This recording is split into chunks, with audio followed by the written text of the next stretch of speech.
नमस्कार दोस्तों, स्वागत है आप सभी का पाथफाइंडर पर। जैसा कि आप लोग जानते हैं कि हम लोग यूपीएससी प्रीलिम्स 2021 के लिए एक डेडिकेटेड क्रैश कोर्स रन कर रहे हैं।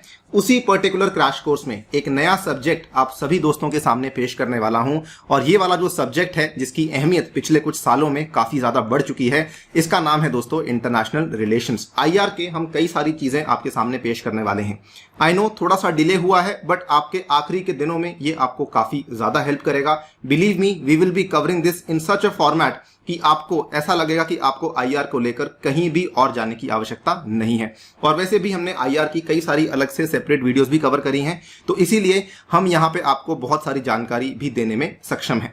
सेट नंबर 1 से लेकर अप्रोक्सीमेटली सेट नंबर 6 या 7 तक सेट्स आएंगे, जो कि बैक टू बैक रिलीज करता जाऊंगा मैं इन आने वाले दिनों के अंदर। एंड अल्टीमेटली आपको काफी सारी जानकारी विच इंक्लूड्स इंटरनेशनल ऑर्गेनाइजेशंस को लेकर जानकारियां, which includes places in news को लेकर जानकारियां, कोई बड़ा अगर एक्ट हुआ है, कोई बड़ा समझौता हुआ है दो नेशंस के बीच में, वो सारी की सारी जानकारियां आपके साथ हम साझी करेंगे। इतना ही नहीं, यहां पर कई सारी बातें, फॉर एग्जांपल इंडिया के जो संबंध चल रहे हैं उसके नेबरहुड में, यानी कि उसके पड़ोस में, इंडिया के जो संबंध चल रहे हैं उसके एक्सटेंडेड नेबरहुड में, यानी कि अगर बात करते हैं वेस्ट एशिया की, बात करते हैं सेंट्रल एशिया की, बात करते हैं रशिया की। इसके अलावा इंडिया के जो संबंध चल रहे हैं चाइना के साथ या फिर अमेरिका के साथ, इसके अलावा जो इंडिया के संबंध चल रहे हैं यूरोपियन यूनियन के साथ, ये सारी की सारी चीजें आपके साथ 1 बाय 1 करके कवर करवाई जाएंगी। एंड अल्टीमेटली हम लोग डिस्कस करेंगे इंटरनेशनल ऑर्गेनाइजेशंस के बारे में, जिसको लेकर आजकल सवाल काफी ज्यादा यूपीएससी पूछने लग चुकी है। कई सारे आपके साथ मैप बेस्ड चीजों को भी डिस्कस किया जाएगा। तो ओवरऑल ये एक फुल पैकेज है जो कि आपके सामने हम लोग यहाँ पे पेश करने वाले हैं।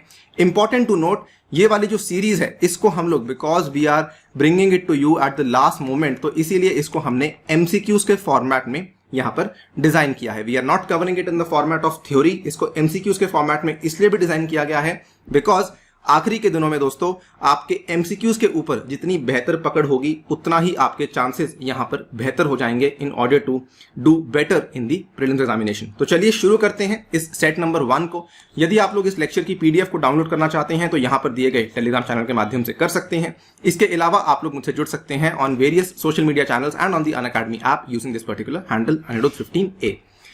ऑल्सो बताना चाहूंगा कि अनअकैडमी आपके लिए एक बहुत ही स्पेशल प्राइज वीक को रन कर रही है। 13 सितंबर से लेकर 17 सितंबर तक। ये वाली अनाउंसमेंट बेसिकली उन बच्चों के लिए है जो कि 2022 की तैयारी कर रहे हैं या फिर 2023 की तैयारी कर रहे हैं।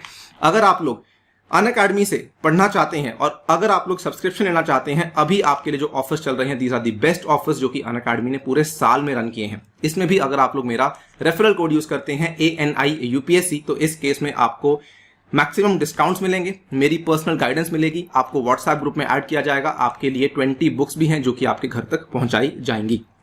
आप यहां पे देख सकते हैं 15 सितंबर से ये सारे के सारे डेडिकेटेड बैचेस हैं जो कि शुरू हो चुके हैं। अगेन, अगर आप लोग 2022 की तैयारी कर रहे हैं दोस्तों, you must go for the 1 year batch and you must go for 1 year subscription. अगर आप लोग 2023 की तैयारी कर रहे हैं तो you must go for the 2 year batch and you must go for the 2 year subscription plan. इसमें अगर आप लोग मुझसे पढ़ना चाहते हैं और ये जानना चाहते हैं कि मैं आपके लिए क्या पेश करूंगा, तो मेरे जो एक्सपर्टीज है that is science and tech and geography. इसके अलावा हमने इंडियन पॉलिटी का भी एक कोर्स किया हुआ है जो कि आपके सामने ऑलरेडी पेश करवा चुके हैं। ऑल्सो पॉपुलर डिमांड के चलते हम लोग आगे जाकर ज्योग्राफी ऑप्शनल को भी अनाउंस करने ही वाले हैं, सो दैट आप मुझसे ज्योग्राफी ऑप्शनल भी पढ़ सकेंगे। तो in that case you must go for the combo subscription, जिसमें अगेन आपको काफी भारी डिस्काउंट अनअकैडमी ऑफर करवा रहा है। राइट, तो स्टार्ट कर देते हैं। क्वेश्चन नंबर 1 आपके सामने हम पेश कर रहे हैं विद रेफरेंस टू यारलंग जांगबो। जैसे ही आपने नाम सुना आपको मालूम होना चाहिए कि ये एक नदी है। Consider the following statements.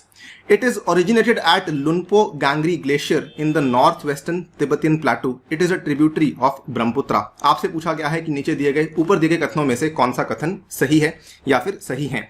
यहां पर आप देख लीजिए, इसका जो सही जवाब है that is option number C. Yarlung Zangbo basically सुर्खियों में इसलिए था बिकॉज चाइना ने अनाउंस किया था कि वो इसके ऊपर एक run of the river dam बनाने वाले हैं। Run of the river project या फिर run of the river dam क्या होता है? बेसिकली दोस्तों ये एक इस तरह का हाइड्रो इलेक्ट्रिक जनरेशन प्रोजेक्ट होता है जहां पर आप नदी के नेचुरल फ्लो का इस्तेमाल करते हुए उसका इलेक्ट्रिसिटी को जनरेट करने के लिए इस्तेमाल करते हैं। यानी कि आप उस नदी के फ्लो को रेगुलेट नहीं करते, कंट्रोल नहीं करते, जो उसका प्राकृतिक फ्लो है उसी का इस्तेमाल से आप वहां पर बिजली का उत्पादन करने वाले हैं। ऐसे हाइड्रो इलेक्ट्रिक जनरेशन प्रोजेक्ट्स को run of the river project कहा जाता है। इस तरह का बेसिक क्वेश्चन यूपीएससी में ऑलरेडी पूछा जा चुका है। आप यहां पे देख सकते हैं यारलंग जांगबो की जो नदी है ये लुनपो ग्लेशियर के अंदर ओरिजिनेट करती है और नॉर्थ वेस्टर्न तिब्बतियन प्लाटू के इलाके में से ये निकल कर आती है। और जो एक बहुत ही विशाल नदी है ब्रह्मपुत्रा के नाम से, उसकी सहायक नदी भी इसको कहा जाता है। तो इसीलिए आपको ध्यान रखना है कि यारलंग जांगबो जो है this is a very very important river, जो कि हाल ही में सुर्खियों में थी। That is why the correct answer over here is option number C, both 1 and 2। अगला सवाल आपके सामने जो कि सीपेक को लेकर हम पूछ रहे हैं। सीपेक जनरली सुर्खियों में रहता है। चांसेस कि यूपीएससी इसको लेकर सवाल पूछे थोड़े कम है, बिकॉज इंडिया सीपेक को सही प्रोजेक्ट नहीं मानता है, बट फिर भी कुछ बेसिक जानकारी इस क्वेश्चन के माध्यम से हम लोग आपके सामने पेश करने वाले हैं। Consider the following statements regarding the China-Pakistan Economic Corridor. It is part of China's most ambitious project, that is Belt and Road Initiative. The CPEC would link Pakistan's South Gwadar port in Balochistan on the Arabian Sea to China's western Xinjiang region. With CPEC, Beijing aims to expand its influence in Pakistan and across Central and South Asia in order to counter the influence of USA and India. तो काफी basic सा सवाल है। हम सभी जानते हैं कि बेल्ट एंड रोड इनिशिएटिव का जिसको क्राउन ज्यूल कहा जाता है, it is popularly called as the crown jewel because इसकी जो वैल्यूएशन है total belt and road initiative के अंदर सीपेक की वैल्यूएशन सबसे मैक्सिमम वैल्यूएशन है जो कि चाइना के द्वारा अलॉट करी गई है। सो ऑप्शन नंबर 1 बिल्कुल सही है। इसीलिए दोस्तों इसको क्राउन ज्यूल कहा जाता है, कभी कभार इसको फ्लैगशिप प्रोजेक्ट भी कहा जाता है। पॉइंट नंबर 2, अगर आप देखेंगे जो सीपेक की यहां पर एक तरीके से जो सीपेक का बेसिकली नक्शा है वो किस तरीके से बनता है। सीपेक का नक्शा यहां से जो ये वाला इलाका है जिसको कि हम लोग जिंगजियांग का इलाका बोलते हैं चाइना का, ये बिल्कुल ऊपर पड़ता है। ये जिंगजियांग के इलाके से होता हुआ ये गिलजिट बाल्टिस्तान से होता हुआ यहां तक अरेबियन सी तक भी ये पहुंच जाता है। तो इसीलिए ये बात बिल्कुल सही है कि पाकिस्तान का जो दक्षिण में लोकेटेड ग्वादार की बंदरगाह है बलूचिस्तान के प्रोविंस में अरेबियन सी के ऊपर, और दूसरी तरफ चाइना का जो वेस्टर्न जिंगजियांग का रीजन है जो कि अगेन काफी सुर्खियों में रहता है because of the Uyghur muslims, इन दोनों को कनेक्ट करने वाला ये एक प्रोजेक्ट है। इसके बाद ऑब्वियसली थर्ड स्टेटमेंट बिल्कुल सही है, ये चाइना इसीलिए कर रहा है सो दैट अपने प्रभाव को पाकिस्तान में और सेंट्रल और साउथ एशिया के इलाकों में बढ़ा सके, सो दैट इंडिया और यूएसए के बढ़ते प्रभाव को ये काबू में ला सके। तो तीनों के तीनों ऑप्शन यहाँ पे बिल्कुल सही हैं। ऑप्शन नंबर डी आपका बन जाएगा सही जवाब। All of the above will be the correct answer. आप यहाँ पे देख सकते हैं ये चीज 2-3 वजह से सुर्खियों में थी। सबसे पहली बात तो तालिबान ने हाल ही में ये कहा था कि वो चाइना पाकिस्तान का जो इकोनॉमिक कॉरिडोर है उसमें हिस्सा लेना चाहते हैं। वो चाहते हैं कि Afghanistan under the rule of Taliban CPEC का हिस्सा बन जाए। जब तक वहां पर डेमोक्रेटिक गवर्नमेंट थी या फिर घनी की सरकार थी उस टाइम तक इंडिया से बातचीत चलती थी, इसीलिए इंडिया हमेशा बोलता था कि आप इसको बिल्कुल सपोर्ट ना करें। लेकिन तालिबान आपको मालूम होगा चाइना के काफी नजदीक है, जिसके चलते ये वाला जो कनेक्शन है तालिबान और चाइना के बीच में वो सीपेक को यहां पे एक्सटेंड करने की बात चला रही है। एक और पॉइंट जो कि आपको ध्यान रखना होगा कि सीपेक की जो मोटी मोटी वैल्यूएशन है वो अप्रोक्सीमेटली 50-55 बिलियन के आसपास है। ये बदलती रहती है लेकिन एक अप्रोक्सीमेटली आंकड़ा आपको ध्यान रखना चाहिए बिकॉज ये आपको हेल्प कर सकता है एग्जामिनेशन के पॉइंट ऑफ व्यू से। इसके बाद सीपेक जो है ये बेल्ट एंड रोड का इनिशिएटिव का पार्ट है। ये वाला स्टेटमेंट सही है, ये भी स्टेटमेंट सही है, हेंस आपका all the statements are correct. Option number D आपका सही जवाब बन जाता है। क्वेश्चन नंबर 3 आपके सामने पेश करने वाला हूं दोस्तों। 1 कंट्री 2 सिस्टम्स का प्रोजेक्ट, 1 कंट्री 2 सिस्टम्स का जो प्रणाली है ये लगभग पिछले 1.5 साल से सुर्खियों में है। क्यों सुर्खियों में है? आपने सुना होगा हांगकांग को लेकर एक सिक्योरिटी कानून पेश किया गया है। पिछले साल की बात थी, चाइना ने हांगकांग को लेकर एक ड्राफ्ट सिक्योरिटी लॉ को पेश किया था जिसकी काफी ज्यादा आलोचना भी हुई थी। और उसी टाइम पे सुर्खियों में आया था 1 कंट्री 2 सिस्टम्स का ये वाला सिस्टम की एग्जैक्टली ये क्या होता है। अब ध्यान से देखेंगे, OCTS system was originally proposed to unify China and Taiwan, which was rejected by Taiwan. Under this OCTS model, China proposed that Hong Kong and Macau can have different economic and political systems from that of mainland China while being part of China. दोस्तों ये अक्सर बच्चों को second statement के बारे में जानकारी तो होती है कि 1 कंट्री 2 सिस्टम्स मॉडल के तहत जो हांगकांग और मकाऊ है यहां पर कोई दो राय नहीं कि इनको आजादी दी गई थी कि आप चाहें तो अपनी आर्थिक और राजनीतिक जो प्रणालियां हैं वो अलग रख सकते हैं। यानी कि अगर आप चाहें किस तरह का पॉलिटिकल सिस्टम आपकी कंट्री में होगा वो आप डिसाइड कर सकते हैं। किस तरह का इकोनॉमिक सिस्टम, फॉर एग्जांपल आपको कैपिटलिज्म रखना है, आपको मार्केट बेस्ड कैपिटलिज्म रखना है, आपको कम्युनिज्म रखना है, सोशलिज्म रखना है, वो आपकी मर्जी है। ये चीज यहां पे अलाउ करी गई थी हांगकांग और मकाऊ को लेकर।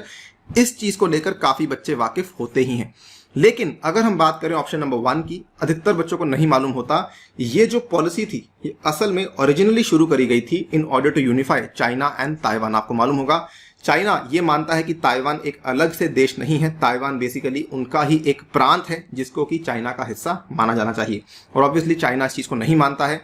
ये वाला जो प्रपोजल था चाइना के द्वारा रिजेक्ट किया गया था आज से कई साल पहले। इसका मतलब ऑप्शन नंबर 1 भी आपका सही है, 2 तो आपका सही है ही, इसीलिए ऑप्शन नंबर सी आपका सही जवाब बन जाएगा। आप यहाँ पे देख सकते हैं रिसेंटली चाइना की जो नेशनल पीपल्स कांग्रेस है, इन्होंने हांगकांग का जो नेशनल सिक्योरिटी लॉ है इसको अप्रूव किया था। उसी टाइम पे चर्चा में आया था 1 कंट्री 2 सिस्टम्स का ये वाली पूरी की पूरी प्रणाली। आपको बताना चाहूंगा ये सारे के सारे जो इलाके हैं ये वैसे तो ऑटोनॉमस रीजन्स कहे जाते हैं, चाइना के ही अंडर आते हैं, लेकिन कहीं ना कहीं चाइना इनके ऊपर आज की डेट में अपनी पकड़ को मजबूत करने के लिए काफी चीजें कर रहा है। अगले सवाल की बात कर लेते हैं, question number 4। Very very important question, जहां पर हम बात करने वाले हैं साउथ चाइना सी के बारे में। तो साउथ चाइना सी मुझे लगता है कि अगर पिछले पूरे 1 साल में सबसे ज्यादा कोई कंटेस्टेड इलाका रहा हो, कोई डिस्प्यूटेड इलाका रहा हो, कोई ऐसा इलाका जो सबसे ज्यादा सुर्खियों में रहा हो, तो वो आपकी दक्षिण चीन का सी ही है। Consider the following statements. South China Sea is an arm of western Pacific Ocean in South East Asia. It is connected by the Taiwan Strait with the East China Sea and by the Luzon Strait with the Philippine Sea. Unless आपकी map की visualisation सही नहीं है आप इसका जवाब नहीं दे पाएंगे। अब मैं आपको सीधा सीधा मैप के ऊपर लेके जाता हूं। यहां पे देखिए, आंसर को एक बार इग्नोर कर दीजिए। सबसे पहले can you see this over here, छोटा छोटा लिखा हुआ है साउथ चाइना सी। ये देखिए, ये आपका ताइवान का छोटा सा देश है जो कि यहां पर दिख रहा है आपको। अब ये ताइवान के बीच में और चाइना की इस बाउंड्री के बीच में इस पार्ट को क्या कहा जाता है, इसको कहा जाता है ताइवान का स्ट्रेट। यानी कि साउथ चाइना सी और ताइवान के स्ट्रेट से होते हुए ये कहां जाती है, ईस्ट चाइना सी की तरफ जाती है। यानी कि ईस्ट चाइना सी और साउथ चाइना सी को जोड़ने वाली जो स्ट्रेट है वो ताइवान की ही स्ट्रेट है, इसमें कोई दो राय नहीं है। अब आपके साथ में राइट वाला मैप को ध्यान से देखिए। अगेन देखिए, ये वाला क्या है आपका साउथ चाइना सी। साउथ चाइना सी जब आप ऊपर जाएंगे ये आपकी ताइवान की स्ट्रेट है, ऊपर क्या है, ईस्ट चाइना सी है। और अगर आप ये वाली स्ट्रेट से होते हुए इस तरफ आ जाएंगे, यहां पर आपको क्या मिल गया, यहां पर आपको फिलीपींस का सागर मिल गया। और ये कौन सी स्ट्रेट है सर, ये है आपकी ल्यूजॉन की स्ट्रेट। तो ये दो स्ट्रेट्स हैं जो कि ईस्ट चाइना सी और फिलीपीन सी के साथ रिस्पेक्टिवली आपके साउथ चाइना सी के एरिया को जोड़ती हैं। ठीक है, ये दोनों ही की चीजें आपको ध्यान रखनी पड़ेंगी। रही बात स्टेटमेंट नंबर 1 की, अगर आप ध्यान से देखेंगे ये क्या चीज है, ये आपकी पैसिफिक ओशन है और south China see basically western प्रशांत महासागर का ही तो एक हिस्सा माना जाता है। इसीलिए आपका जो ऑप्शन नंबर 1 है, South China Sea is an arm of the western Pacific Ocean in South East Asia, बिल्कुल सही बात है। ताइवान स्ट्रेट के साथ कनेक्ट होती है with the East China Sea and Philippine Sea connect होती है लुजॉन स्ट्रेट के साथ, बिल्कुल सही बात है। हेंस आपका ऑप्शन नंबर सी बन जाएगा सही जवाब। आपके सामने है, सोल्यूशन लिखा हुआ है। यहां पर जो सबसे कॉमनली पूछा गया सवाल है यूपीएससी में, that is the straight of Malacca. तो स्ट्रेट ऑफ मलक्का भी एक काफी इंपॉर्टेंट लिंक है between the Indian ocean and the Pacific ocean, जो कि आपको ध्यान रखना है। कई बार स्ट्रेट ऑफ मलक्का को इस तरीके से भी याद किया जाता है कि मलक्का डिलेमा क्या है। मलक्का डिलेमा बेसिकली ऐसा डिलेमा है कि अगर कल को जो मलक्का की स्ट्रेट है, जो कि इस इमेज में आपको नजर नहीं आ रही होगी, अगर मलक्का की स्ट्रेट ब्लॉक हो जाती है तो चाइना का जितना भी इंपोर्ट है जो कि मलक्का की स्ट्रेट से होते हुए आता है वो चाइना के ऊपर काफी भारी नुकसान कर सकता है। इसीलिए मलक्का की strait is one of the most important straits. अगर हम लोग बात करते हैं स्ट्रैटेजिक पॉइंट ऑफ व्यू से, इकोनॉमिक पॉइंट ऑफ व्यू से, जियोपॉलिटिकल पॉइंट ऑफ व्यू से, it holds a lot of importance for China as a country, क्योंकि उनका सारा का सारा जो आयात है, इवन जो निर्यात है, वो उसी के ऊपर निर्भर करता है। अगला सवाल क्वेश्चन नंबर 5 आपके सामने है। ये भी सुर्खियों में था, लेकिन ये पिछले साल सुर्खियों में था। 1950 की इंडिया नेपाल की जो treaty of peace and friendship है, आपको ध्यान होगा पिछले साल इंडिया और नेपाल में काफी लंबा विवाद चला सीमा के ऊपर, कुछ मैप को लेकर, कुछ मानचित्र को लेकर कि कौन से इलाके हैं जो आपके हिस्से में आते हैं, कौन से इलाके हैं हमारे हिस्से में आते हैं। हमने एक नई सड़क जो थी इनॉग्रेट करी थी हमारे रक्षा मंत्री मिस्टर राजनाथ सिंह ने, उसको लेकर एक और सवाल आपके सामने पेश करूंगा। लेकिन उसी टाइम पर चर्चा में यह भी आया था कि 1950 की जो इंडिया नेपाल की treaty of peace and friendship है, ये क्या है, देख लेते हैं। It allows the free movement of people and goods across the India Nepal border. It prohibits Nepal from entering into any military exercise with Nations other than India. तो इसमें option number 1 बिल्कुल सही है कि आपस में बेसिकली आप free movement of people and goods कर सकते हैं across the India Nepal border. लेकिन दोस्तों ऑप्शन नंबर 2 यहाँ पे बिल्कुल फॉल्स है। ऐसा कोई प्रतिबंध नेपाल के ऊपर नहीं लगाया गया है कि आपको कल को अगर कोई मिलिट्री एक्सरसाइज करनी है, ठीक है, उस केस में आप किसी भी और कंट्री के साथ जाके कर सकते हैं। इंडिया ने ऐसी कोई रिस्ट्रिक्शन इस particular treaty of peace and friendship में नहीं लगाई है। हेंस आपका ऑप्शन नंबर ए यहाँ बिल्कुल सही बन जाएगा। आप यहाँ पे देख सकते हैं the treaty talks about the reciprocal treatment of Indian and the Nepali citizens in the two countries, यानी कि एकदम ऑलमोस्ट बराबर की आपको जो है ट्रीटमेंट दी जाएगी अगर कोई इंडियन नेपाल में जाता है, अगर कोई नेपाली इंडिया में आता है तो। It establishes national treatment for both Indian and Nepalese businesses also, यानी कि कोई ऐसा अगर हम लोग गुड है जो कि बाहर से मंगवा रहे हैं, यानी कि नेपाल से मंगवा रहे हैं भारत के अंदर, तो उसको ऑलमोस्ट भारतीय गुड की तरह ही ट्रीट किया जाएगा। इतना ही नहीं, इस पर्टिकुलर ट्रीटी के तहत नेपाल को हम लोग एक्सेस भी दे रहे हैं to various weapons from India. और इतना ही नहीं, अगर नेपाली लोग चाहें तो वो इंडिया में आके सरकारी नौकरियों के लिए भी अप्लाई कर सकते हैं, except for IAS, IPS and the IFS services. और ये आखिरी वाली जो चीज है ये गलत है, ऐसा कोई अग्रीमेंट यहाँ पे नहीं है। हेंस आपका दूसरा स्टेटमेंट बिल्कुल इनकरेक्ट है, पहले वाला सही है। ऑप्शन नंबर ए आपका सही जवाब बन जाएगा। क्वेश्चन नंबर 6 की बात कर लेते हैं। Very simple, very straightforward project हाल ही में सुर्खियों में था। Arun 3 hydroelectric project recently in news is associated to India Nepal, India Bangladesh, India Afghanistan, India Pakistan. सही जवाब है इंडिया नेपाल। दोस्तों इंडिया और नेपाल के बीच में कई सारे हाइड्रो इलेक्ट्रिक प्रोजेक्ट्स हैं जो कि हम चला रहे हैं। हाल ही में जो lower Arun hydro electric project था, इसकी इनॉग्रेशन करी गई थी, जिसके चलते ये सुर्खियों में था। अरुण 3 की आप लोकेशन यहाँ पे देख सकते हैं। ये जो नेपाल का आपका ईस्टर्न हिस्सा है वहां पर आपको देखने को मिलता है अरुण 3 का हाइड्रो इलेक्ट्रिक प्रोजेक्ट। और ये वाली जो नदी है ये काफी इंपॉर्टेंट है, इसके बारे में आपको जानकारी देना चाहता हूं। रिसेंटली एक MOU साइन किया गया था गवर्नमेंट ऑफ नेपाल के बीच में और इंडिया की एक कंपनी है जिसका नाम है SJVN, आप सभी ने इसका नाम सुना होगा, Satluj Jal Vikas Nigam limited, for the project for execution on BOOT basis. BOOT या फिर जिसको हम लोग बिल्ड ऑपरेट ट्रांसफर भी बोलते हैं, ये भी सेम है। BOOT and BOT are exactly same things. और ये जो आपका प्रोजेक्ट है ये यहाँ पे साइन किया गया है MOU for a period of 3 years including 5 years of the construction period. Also interesting to note, Arun 3 की जो ये वाला प्रोजेक्ट है ये लगभग 900 मेगावाट का है और ये भी आपका run of the river located on Arun river in eastern Nepal है। रन ऑफ द रिवर आपको बता चुका हूं क्या होता है, और ये वाली आपकी नदी ये ईस्टर्न नेपाल के थ्रू बहकर आती है। ठीक है, इसको ध्यान रखिएगा। एक सवाल आपसे और पूछता हूं कि एक और प्रोजेक्ट है जो कि पिछले से पिछले साल इनॉग्रेट किया गया था, it was very much in news, जो कि इंडिया के द्वारा ही नेपाल में किया गया था इनॉग्रेट, उसका नाम आप मुझे कॉमेंट सेक्शन में बता सकते हैं। क्वेश्चन नंबर 7 की बात कर लेते हैं। This is a very very challenging question. Arrange the following places from west to east and select the correct answer from the code given below. मैंने आपको बताया था कि नेपाल के द्वारा एक नया मानचित्र पेश किया गया था जिसको कि इंडिया ने मानने से इनकार कर दिया था। इनफैक्ट नेपाल उस मानचित्र को लेकर UN भी पहुंच गया था कि हम इसी को एक्सेप्ट करते हैं, लेकिन थैंकफुली काफी लंबे टाइम के बाद उस चीज को रिजॉल्व करवा लिया गया था। उस पर्टिकुलर मानचित्र में नेपाल ने ये वाली जो 3 लोकेशंस हैं इनको बेसिकली अपना बताया था, और ये 3 लोकेशंस के बेस में मैं आपसे सवाल पूछ रहा हूं। काला पानी, लिम्पियाधुरा एंड लिपुलेख। आप यहाँ पे देख सकते हैं ये वाला वो नया मैप था जिसमें कि उन्होंने इस पर्टिकुलर एरिया को नेपाल का हिस्सा बताया था। लिम्पियाधुरा यहाँ पर पड़ता है, काला पानी यहाँ पर पड़ता है और लिपुलेख यहाँ पे पड़ता है। तो सबसे आपका जो वेस्टर्न में पड़ता है वो लिम्पियाधुरा है, सबसे ईस्टर्न में पड़ता है लिपुलेख।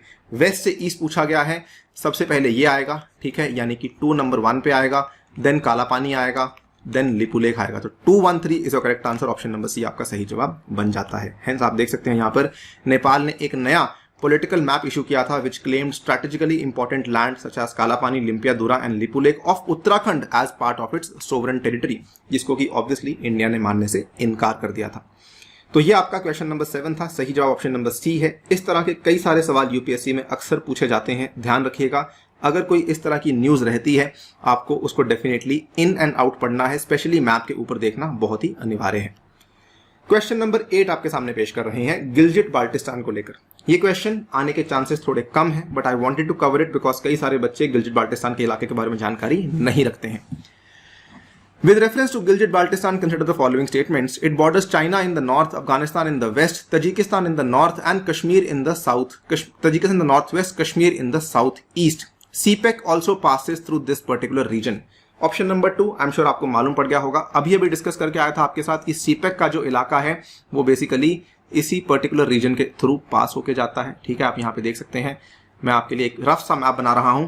ये वाला जो इलाका है दोस्तों, इसको अप्रोक्सीमेटली कहा जाता है गिलजिट बाल्टिस्तान का इलाका, और सीपेक का जो इलाका है वो कुछ इस तरीके से बढ़ के जाता है। नाउ द थिंग इज, सबसे पहली बात तो इंडिया ऑब्वियसली इसको क्या बोलता है, इंडिया इसको बोलता है नॉर्दर्न एरियाज। और दूसरी बात, इंडिया इस चीज को बिल्कुल भी नहीं मानता है कि ये जो सीपेक का प्रोजेक्ट है वो इसके थ्रू होकर जाए। तीसरी चीज, ये चीज सुर्खियों में क्यों थी, बिकॉज आपको अगर मालूम होगा पाकिस्तान के अंदर कुल मिला के 4 प्रोविंसेस हैं। वो 4 प्रोविंसेस कौन से हैं? एक तो आपका है खैबर पख्तूनवा, दूसरा आपका आता है सिंध का प्रोविंस, तीसरा आपका आता है बलूचिस्तान, चौथा आपका आता है पंजाब का प्रोविंस। नाउ पाकिस्तान की सरकार ने यह कहा कि हम गिलजिट बाल्टिस्तान को हमारा 5वां प्रोविंस घोषित करवाना चाहते हैं, लेकिन इंडिया ने जब ये चीज सुनी, ऑब्वियसली इंडिया ने काफी ऑब्जेक्ट किया कि ये इंडिया का ही एक इंटेग्रल पार्ट है, पाकिस्तान इसको अपना नहीं बोल सकता है। दूसरी चीज, हाल ही में आपको मालूम होगा गिलजिट बाल्टिस्तान के इलाके में कुछ चुनाव हुए थे जिसको लेकर इंडिया ने काफी ज्यादा ऑब्जेक्शन करा था। ये वाले चुनाव भी पाकिस्तान सरकार के द्वारा ही यहाँ पर जो है ऑर्गेनाइज करवाए गए थे। इसी के चलते चीज सुर्खियों में थी और हमारे लिए इसकी लोकेशन को समझना इंपॉर्टेंट हो जाता है।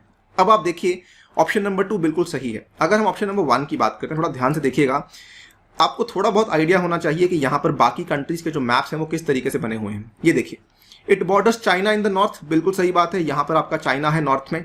ठीक है, it borders Afghanistan in the west, बिल्कुल सही बात है, आपको मालूम होगा यहाँ पे छोटा सा इलाका है अफगानिस्तान का, राइट, ये छोटा सा एरिया है जहाँ पे अफगानिस्तान टच करता है हमें।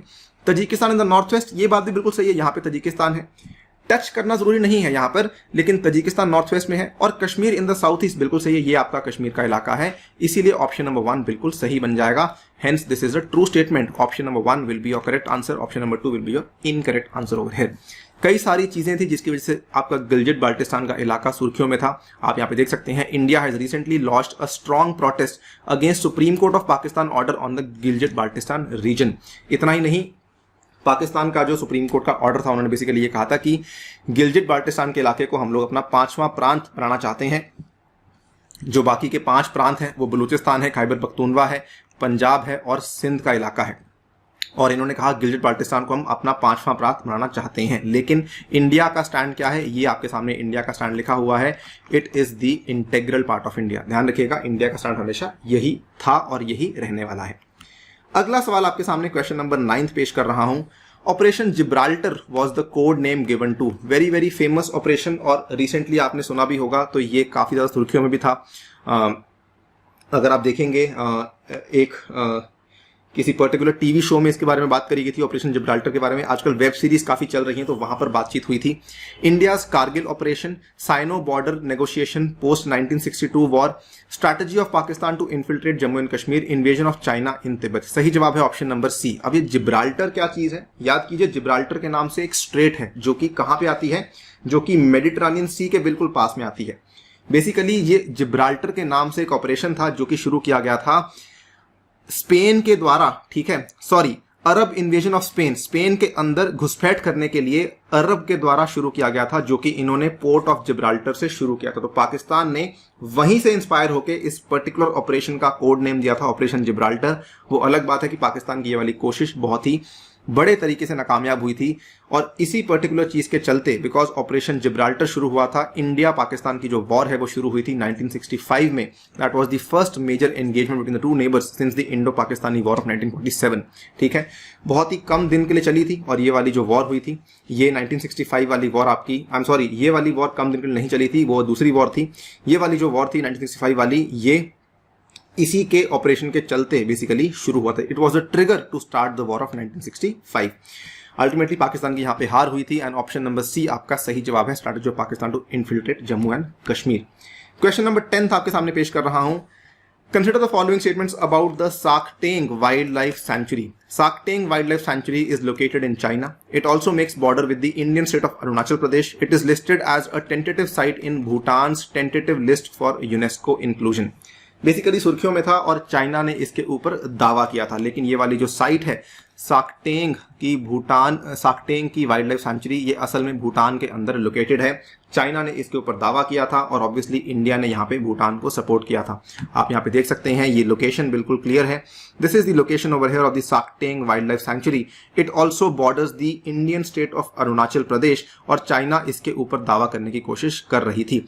काफी लंबा और काफी पुराना डिस्प्यूट है, लेकिन वो डिस्प्यूट आज तक सॉल्व नहीं हुआ है between China and Bhutan. And obviously again यहाँ पे इंडिया भूटान को ही सपोर्ट करता आया है काफी लंबे टाइम से। दोस्तों यहाँ पर ऑप्शन नंबर 1 बिल्कुल गलत है, क्योंकि ये भूटान के अंदर लोकेटेड है। ऑप्शन नंबर 2 बिल्कुल सही है, क्योंकि ये अरुणाचल प्रदेश की स्टेट के साथ बॉर्डर करता है। और ये बात आई एम श्योर आपको मालूम नहीं होगी कि भूटान की एक टेंटेटिव लिस्ट है यूनेस्को इंक्लूजन में, उसमें इसको ऐड करवाया गया है। ऑप्शन नंबर सी आपका बन जाएगा सही जवाब। 2 and 3 only is the correct answer. आप यहाँ पे देख भी सकते हैं, भूटान की जो टेरिटरी है इसको येकी टेरिटरी कहा जाता है, जहां पर ये वाली आपको देखने को मिल रही है साक्तेंग की वाइल्ड लाइफ सेंचुरी। ठीक है, नाउ इंडिया ने प्रस्ताव रखा था कि हम इस पर्टिकुलर इलाके में एक सड़क बनाना चाहते हैं, which was claimed by China recently. इसका फायदा क्या होगा इंडिया को, कि इंडिया का जो तवांग का इलाका है उसको डायरेक्ट एक्सेस मिल जाएगा फ्रॉम दिस पर्टिकुलर टेरिटरी। ठीक है, ये वाली जो रीजन है ये फार ईस्ट भूटान में लाई करता है, और ये भूटान की जो डिस्ट्रिक्ट का नाम है वो भी जान लीजिए, त्राशी गांग के नाम से डिस्ट्रिक्ट है, and just crossing the border into Samdrup Jongkhar district of Bhutan. It also makes borders with the Indian state of Arunachal Pradesh, और ऑब्वियसली इसको यूनेस्को लिस्ट में भी ऐड करवाने की बातचीत चलाई जा रही है।